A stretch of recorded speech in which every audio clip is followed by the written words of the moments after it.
মহিমা, ভারতবাসীর মন মন্দিরে তোমারই প্রতিমা। বুকের রক্তে মারা নদী দুকুল ছাপিয়ে ওঠে যদি, মন্ত্র শিখেছি চড়ুই বেটি করেছি মৃত্যুবরণ।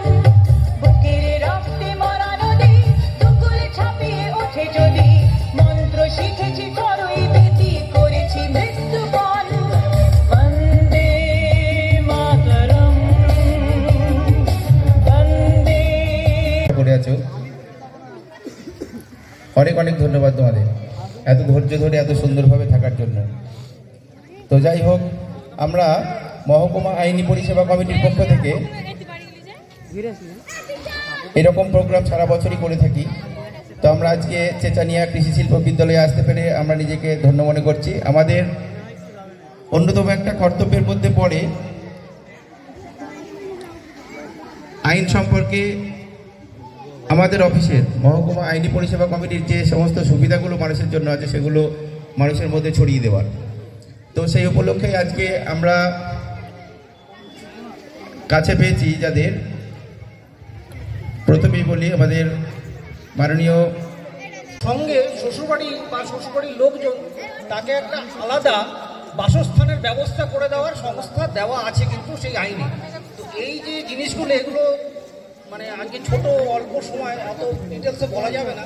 তো এই পরিষেবাগুলো পাওয়া যায় আইনে, এই ধরনের কথা বলা আছে। যদি তোমরা দেখো এই ধরনের কোনো ঘটনা হচ্ছে আশেপাশে বা তোমাদেরও বাড়িতে যদি কোনো এরকম কেউ, তো মেনলি আমি এখানে এসে শুনলাম যে এখানে চাইল্ড ম্যারেজ বা বাল্য বিবাহ সেইটার খুব প্রকোপ আছে এখানে। অনেক ছোট ছোট বয়সেই মানে 18-র নিচেই অনেকে এরকম হচ্ছে। মেনলি কোভিড হওয়া, সেই যেই সময় কোভিড হয়েছিল, আমাদের যে করোনা এসছিল তোমরা সবাই জানো। মানে থানা তো আছেই, বিভিন্ন রকম আমাদের আইনি পরিষেবা। যে অনেকে হয়তো ভাবে যে আমরা যা গরিব বা আমাদের যে কোনো টাকা পয়সা নেই, সেক্ষেত্রে আমরা যাব কী করে বা কার কাছে যাব, কীভাবে করব। সেক্ষেত্রে কিন্তু আমাদের আদালতে এই যে আইনি পরিষেবা শিবির আছে, সেক্ষেত্রে কিন্তু সাহায্য পাওয়া যেতে পারে।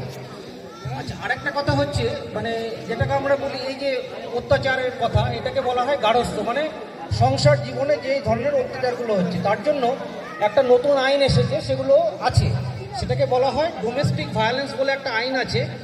সেক্ষেত্রে যদি দেখা যায় যে কোনো মানে স্ত্রীকে যদি মানে বাড়ি থেকে তাড়িয়ে দিচ্ছে, হয়তো শ্বশুরবাড়িতে গেছে, তাকে 1-2 মাস বা 1 বছর পরে তাকে তাড়িয়ে দিল, তার একটা সন্তানও হয়ে গেছে, এরকম মতো দেখা যায়। সেক্ষেত্রে কিন্তু তাহলে তারা আদালতে এসে এই ডোমেস্টিক ভায়োলেন্সের যে মামলা আছে সেটা করে। যুগে চলতে গিয়ে সবাই জানো যে তোমাদের কেউ আসল বন্ধু না, তোমাদের আসল বন্ধু হচ্ছে মোবাইল।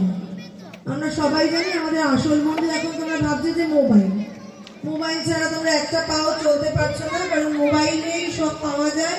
মোবাইল তোমাদের সব গুগল সার্চ করলেই তোমরা সব বুদ্ধি পেয়ে যাবে। হ্যাঁ, তো এরকম যদি ভাবো তাহলে কিন্তু খুব ভুল ভাবছো। মেন ব্যাপার হচ্ছে মোবাইল যেরকম তোমাদের আনন্দের একটা উৎস, যেরকম মোবাইল থেকে একটা আনন্দ পাওয়া যায়, মোবাইল থেকে অনেক রকম প্রবলেমও আজ উঠে আসছে। যেরকম তোমরা প্রবন্ধ রচনা লিখতে দেয় স্কুলে, যে